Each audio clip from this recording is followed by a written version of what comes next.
I learned how to do Amazon almost 10 years ago, and I had to learn how to do it without spending any money on ads and marketing because I didn't have the money to do so. In this video, I'm going to go over my Amazon secret marketing hack to help you get sales without spending any money on marketing and advertising. So if you've ever wondered how people make millions of dollars selling on Amazon, I'm going to break down my 3-step strategy that shows you exactly how to get sales on Amazon via private labels or original listings without spending money on ads and PPC. So you're gonna wanna stick to the end, and if you like the video, make sure to subscribe because I'm always dropping value. This process is actually a 3-step process, and step 1 is gonna be listing products in volume. So how do you list products in volume if you're doing Amazon FBA, if you're buying in bulk from Alibaba?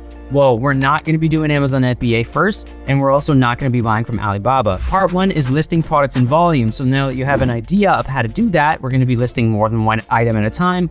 We're going to be listing them via dropship or FBM instead of FBA, so that way you don't have to spend money on marketing and advertising. So the key to being able to get these products to sell also comes in another 3-step process. Part 2A, is going to be keywords. Now, unlike traditional keyword research strategies and using Helium 10 to find your keywords, I like to use Merchant Words.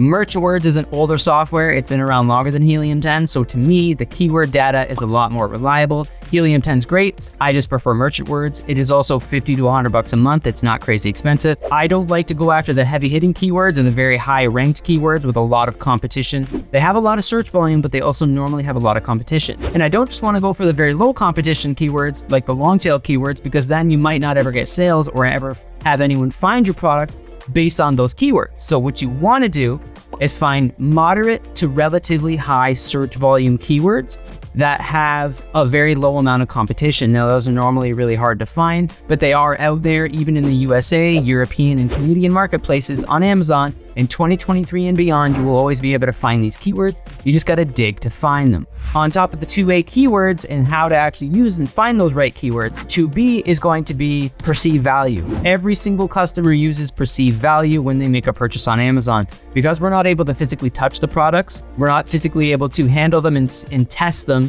to see how much we like them, except for the cheaters who buy stuff on Amazon, use it for a month and then send it back and take advantage of Amazon's return policies. I'm talking about a normal customer who's going to see the product and use the details on the Amazon description page and the images, etc., before making their decision. So perceived value is something you need to be able to learn and understand if you're going to be able to sell really well on Amazon and make a lot of sales, especially using the private label method.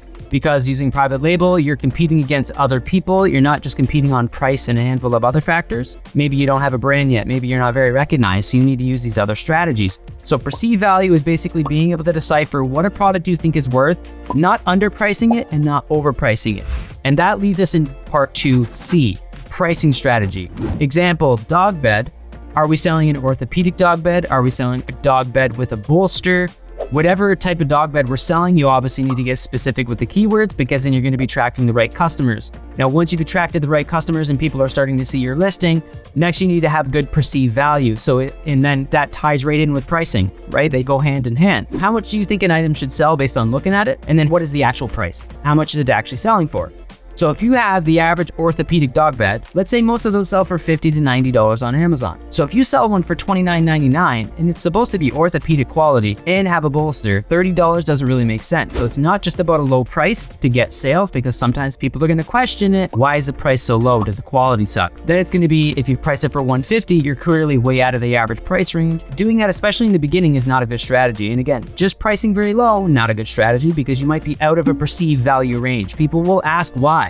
Why is it priced so low? Is it shitty quality? Or why is it priced so high? It just doesn't make sense. I'm used to paying $50 to $90. Why would I pay $150? Your pricing strategy needs to be based on what competitors are selling for, what other products that have a very similar perceived value to yours are selling for. And I always like to make sure rather I'm a slightly lower price than the most relevant competitors to me, not just all dog beds. Orthopedic dog beds with bolsters, get specific. But if you plan on sending these to FBA later, the products that you do get to sell, you obviously need to have a respectable price and a big enough price and big enough margin that you could send it to FBA later and still cover those Amazon FBA fees and still make a profit. Using this method and the volume method of listing products in bulk and not spending any money on Amazon PPC or advertising. So if you list 100 items, I would recommend looking to get at least 10 of those to sell, right? At least 10. Again, you've listed 100 items, it's taking you time. Let's say it takes you 2 months to list these 100 items. but you've spent no money on advertising and marketing. Now, the first 2 months, no Alibaba private label seller is making a profit in the first 2 months. They might start to get their product to sell, but they're going to be getting it to sell based on spending on advertising, right? You need to understand that most Amazon private label sellers, and you can go and look at Amazon seller forums, you can also go to junglescout.com and you can find this information from data that Jungle Scout has taken from the average Amazon private label seller, and they've collected this data that says the average private label seller spends anywhere from $5,000 to $20,000 per product in advertising costs only. Now, if you use my strategy and my methods, while the other guy has spent thousands of dollars and is in the red, in the negative, you have already made and net profited a few $100, sometimes more. Sometimes maybe you've only made $20 or $30, but that's going to be 20, 30, 50, or 100, or however much you made is guaranteed going to be more than the other guys made. Absolute guarantee. Why? Because you're not spending money on marketing and advertising like the traditional private label seller. Part 3 to the strategy is pricing, and being able to get this strategy to work, it takes time, it takes effort.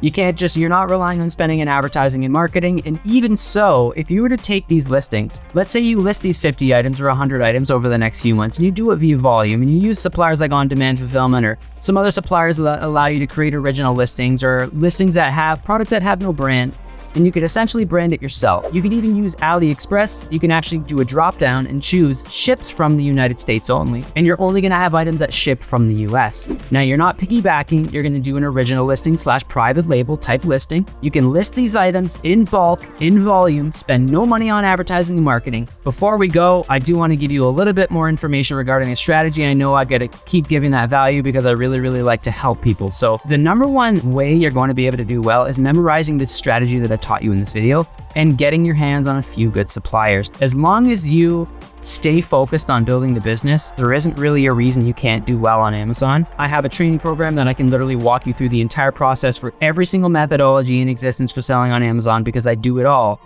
And then I also have a done for you service where I build businesses for you. If you like this video, make sure to subscribe. If you have any questions, make sure to drop them below, and I'll catch you next time. Peace.